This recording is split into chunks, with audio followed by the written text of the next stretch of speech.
મૂળદાસ બાપુ અમરેલી લુવાર નો દીકરો હાજનો ટાણો હતો ને વાયુ નો કાંઠો ને માળા કરતો હતો એમાં એક જુવાન દીકરી બાપુ કુવામાં પડવા આવ્યો બાપુ જોઈ ગયા કે અત્યારે હાંજના ટાઈમે કોઈ આનપા આવે ને એના દીકરી હાલી આવે છે એટલે બાપુ હામાં હાલ્યા અને કુવામાં ધોબકો મારવાની તૈયારી કરીને ત્યાં બાપુએ બાવડું પકડી લીધું હા હા બેટા શું કામ એ કે બાપુ મને મરવા દો મારે મરવા સિવાય ઉતાર નથી પણ કે શું કામ માણાનો અવતાર મળ્યો શું કામ મળવું છે એ કે બાપુ મારા જીવનમાં એક ભૂલ થઈ ગઈ એટલે મારે મર્યા સિવાય છૂટકો નથી કે આ મરીને પછી બીજી ભૂલ કરવી છે એ કે પણ બાપુ તો શું કરું મને હુજતું નથી પણ એ કે તું બોલ તો કઈક રસ્તો થાય ને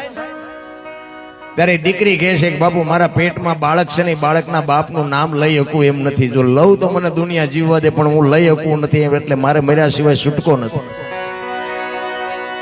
અને આ ભારતનો સંત બાપુ દ્રવી ગયો ભાઈ હા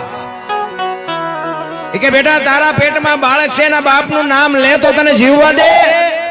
કે બાપુ હા તો જીવવા દે પણ હું લઈ શકું એમ નથી અને તેથી આ ભારતનો સંત એમ કહેતો હોય કે બેટા તો અને તારું બાળક જો બચી જતો હોય તો અમરેલીની બજારમાં જઈને કાલ કહી દેજે કે મારા પેટમાં બાળક છે એનો બાપ મૂળદાસ છે કહી દેજે જાય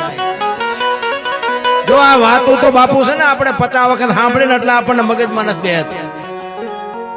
આપણું આ કામ છે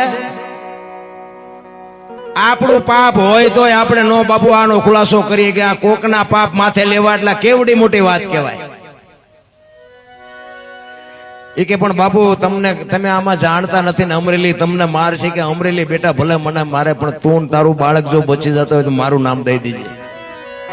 અને હવારે ખબર પડી બાપુ અને આની આ દુનિયા બાપુ હાથીની અંબાડીએથી ચારે ગધાડે બેહારે કોઈ ભરોસા નથી